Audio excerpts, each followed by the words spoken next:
Vou falar um pouquinho hoje sobre educação de filhos. Como é difícil atualmente educar os filhos.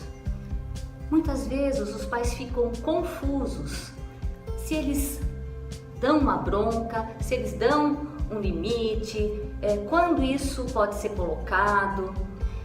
Não é fácil mesmo. Uma das coisas principais na educação dos filhos é poder dizer não. E essa é uma questão complexa atualmente. Na educação, há uns 50 anos atrás, começou a se questionar se o não significava o mesmo que repressão, reprimir os impulsos criativos das crianças. Mas nós vimos que não é bem assim. As crianças precisam de limites, porque limites são cuidados. E como é que isso acontece no processo de desenvolvimento da criança?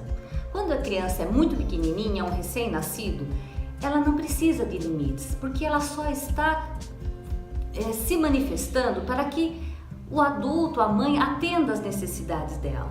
À medida que ela vai crescendo e ela vai entendendo que tem um mundo ao redor, ela vai começando a manifestar alguns comportamentos um pouquinho diferentes do recém-nascido. A partir do momento que a criança começa a manifestar algumas vontades e começa a exercer um certo poder sobre o adulto, por exemplo, chorando quando ela quer alguma coisa e não por uma necessidade, mas talvez por uma vontade, aí o adulto tem que colocar para a criança que ela pode esperar. Por exemplo, uma criança já grandinha chora porque ela quer uma bolacha. A mãe vai dar a bolacha, mas muitas vezes a mãe está fazendo uma coisa, a criança tem que esperar que a mãe termine para pegar a bolacha para ela. Isso é estabelecer um limite, esperar um tempo, esperar para que a coisa venha. Então a mãe vai dar a bolacha, mas tem que ser no tempo que ela pode. A criança, à medida que vai se desenvolvendo, vai ampliando os impulsos e as necessidades e as vontades. Por exemplo, a criança quer brincar lá na rua de carrinho às 8 horas da noite.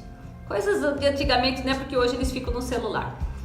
E a mãe diz, não, você não vai brincar porque agora não é hora. E a criança berra, se joga no chão.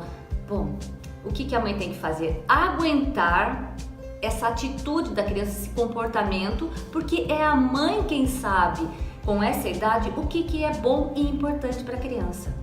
Senão a criança começa a ter um domínio sobre o adulto e isso gera insegurança. Como assim? Sim, porque se ela acha que ela é quem domina, que ela é quem manda, ela vai ficar insegura, porque, opa, peraí, quem é que vai controlar os meus impulsos? Então é importante que exista um adulto que vá organizar, vá refletir e entender aquilo que é melhor para a criança. Tem coisas que a criança pode escolher, mas tem coisas que ela ainda não tem condições. E ela precisa lidar com a frustração, porque é a frustração que vai deixá-la mais forte. Ela vai se sentir capaz diante da vida de aguentar as situações e isso vai fortalecê-la. Então, além dos limites, que é um cuidado, fazer com que a criança se sinta mais segura também vai estabelecer um fortalecimento à medida que ela consegue lidar com as frustrações. Eu já observei adultos que, quando são frustrados, agem muito mal. Isso porque lá na infância isso não foi trabalhado adequadamente. Então você diz, olha, agora a gente não vai poder comprar aquela moto que você tanto sonhou, nós vamos ter que esperar. Nossa, faz aquele bico, fica de mau humor, reage, quebra coisas. Aí você fala, poxa, como assim? E isso, atrás disso também existe um adulto frágil que não consegue esperar, que não consegue entender que uma frustração é a oportunidade que ele tem para estabelecer uma nova meta. Percebe? Quando a gente vai para a praia e chove, a gente se frustra. E aí o que a gente faz? A gente arruma um outro caminho para poder organizar algo bom para a gente. Não vai ser daquele jeito, mas pode ser de outro. Eu arrumo uma alternativa para lidar com a frustração.